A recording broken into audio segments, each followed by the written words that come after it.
जलियांवाला बाग हत्याकांड पढ़ लिया, साइमन कमीशन पढ़ लिया, असहयोग आंदोलन पढ़ लिया, सविनय अवज्ञा पढ़ लिया, खिलाफत आंदोलन पढ़ लिया।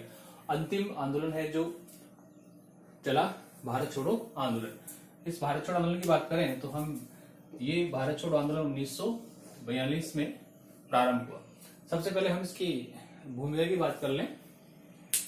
अब भूमिका की बात करें तो हमारे सामने दो टॉपिक आते हैं, क्रिप्स मिशन की असफलता और जापान से युद्ध का भय। अब क्रिप्स मिशन की असफलता और जापान से युद्ध का भय, इसमें भारतीयों को ऐसा लगा क्योंकि भारत जो है वो ब्रिटिश प्रशासन या शासन के साथ या भारतीय सैनिकों ने फर्स्ट वर्ल्ड वॉर और सेकेंड वर्ल्ड वॉर में ब्रिटिश गवर्नमेंट का साथ दिया था। दोनों ही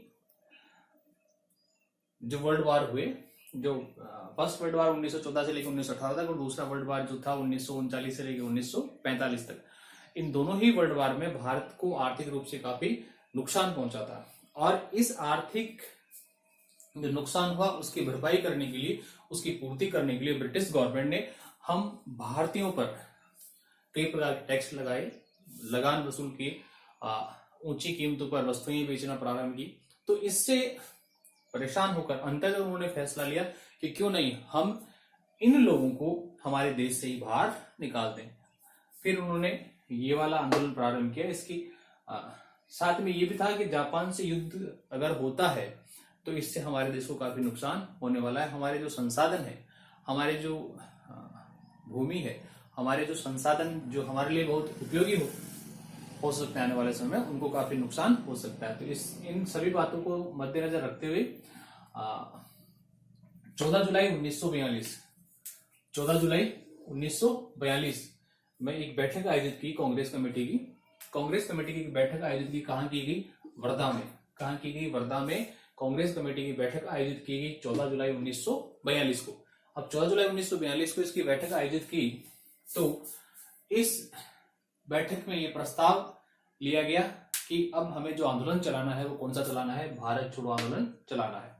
अब इस प्रस्ताव को स्वीकार करवाने के लिए या उसको एक स्वीकार्यता दिलाने के लिए 8 अगस्त 1942 को ये जो कमेटी है वो कहां पहुंच गई? महात्मा गांधी जी के पास। कहां पहुंच गई? महात्मा गांधी जी के पास। महात्मा गांधी जी के पास पहुंची तो महात्मा गांधी जी ने बिना रोक टोक, बिना कोई सवाल जवाब किए हुए इस प्रस्ताव को स्वीकार कर लिया। कौन सा प्रस्ताव? भारत छोड़ो प्रस्ताव। और इसी भारत छोड़ो प्रस्ताव के आधार पर क्या हुआ? भारत छोड़ो आंदोलन प्रारंभ हुआ। इस आंदोलन के अंतर्गत गांधी जी जो पहले किसमें विश्वास करते थे? अहिंसा में, सत्याग्रह में, हड़ताल में या सविनय में, उन्होंने पहली बार इस आंदोलन के जरिए कहा कि अब हम ऐसा कुछ नहीं करेंगे, हमें सिर्फ क्या करना है? करो या मरो का नारा देना है। या तो हमें प्राप्त करना है या उनको मार देना है। करो या मरो, मतलब जो भी जैसे भी साम दाम दंड भेद की नीति के अंतर्गत हमें अगर स्वदेश मिलता है, स्वराज्य मिलता है तो वो हमें प्राप्त करना है। इसके लिए ये करो और मरो का नारा भी किसके द्वारा दिया गया? गांधी जी के द्वारा दिया गया। लेकिन दुर्भाग्य की बात देखिए कि ये जो भारत छोड़ो आंदोलन है वो स्टार्टिंग पोजीशन में पहुंचने वाला था उससे पहले 8 अगस्त को प्रस्ताव पारित हुआ और 9 अगस्त 1942 को अर्ली इन द मॉर्निंग, सुबह जल्दी ही गांधी जी और उसके सहयोगियों को क्या कर लिया गया? गिरफ्तार कर लिया गया। मतलब प्रोसेस में आना ही वाला था तो उससे पहले, मतलब सुबह जो तैयारियां होनी थी उससे पहले ही अर्ली इन मॉर्निंग, मतलब जिसे हम सूर्योदय से पहले की बात करें तो उस 9 अगस्त 1942 को गांधी जी को और साथ में उनके सहयोगियों को क्या कर लिया गया? गिरफ्तार कर लिया गया। इस आंदोलन की बात कर लें तो इसमें मुंबई से इसका नेतृत्व किसने किया? अरुणा आसफ अली के द्वारा इसका नेतृत्व किया गया। किसके द्वारा किया गया? अरुणा आसफ अली के द्वारा इसका नेतृत्व किया गया।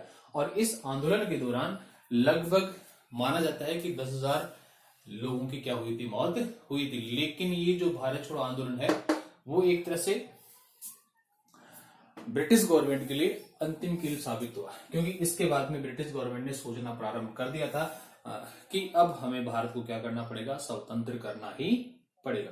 तो डियर फ्रेंड, ये था भारत छोड़ो आंदोलन का कंसेप्ट, छोटा सा। इसको हम दोबारा रिवाइंड कर लें, हम समझे तो हम समझ सकते हैं कि भारत छोड़ो आंदोलन जो है वो 1942 में प्रारंभ हुआ। इसकी भूमिका की बात करें तो क्रिप्स मिशन की असफलता और जापान से युद्ध का भय। क्रिप्स मिशन जो है वो भी 1942 में आया था।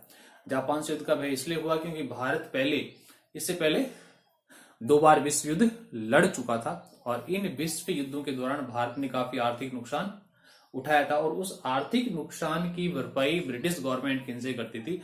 भारतीय लोगों से ही करती थी। इस भरपाई को रोकने के लिए या आर्थिक शोषण को कम करने के लिए, इससे बाहर निकलने के लिए 14 जुलाई 1942 को वर्धा में कांग्रेस कमेटी की बैठक आयोजित की गई। उस बैठक में भारत छोड़ो आंदोलन का प्रस्ताव लिया गया और इस प्रस्ताव को 8 अगस्त 1942 को गांधी जी के पास भेजा गया और गांधी जी ने बिना देर किए हुए इस प्रस्ताव को स्वीकार कर लिया। और स्वीकार करने की जो थी वो जगह कौन सी थी? बंबई। और उन्होंने कहा कि अब हम ब्रिटिश गवर्नमेंट के साथ अहिंसा वाला रास्ता, सत्याग्रह वाला रास्ता, सविनय अवज्ञा वाला रास्ता नहीं अपनाएंगे। अब हम डू और डाई वाला काम करेंगे, करो या मरो। इसी आंदोलन के दौरान ये करो और मरो का नारा भी गांधी जी के द्वारा दिया गया था। ये आंदोलन अपनी स्टार्टिंग पोजीशन में पहुंचे उससे पहले ही ब्रिटिश गवर्नमेंट के द्वारा 9 अगस्त 1942 को early in the morning Gandhi ji और उसके सहयोगियों को एक साथ गिरफ्तार कर लिया गया।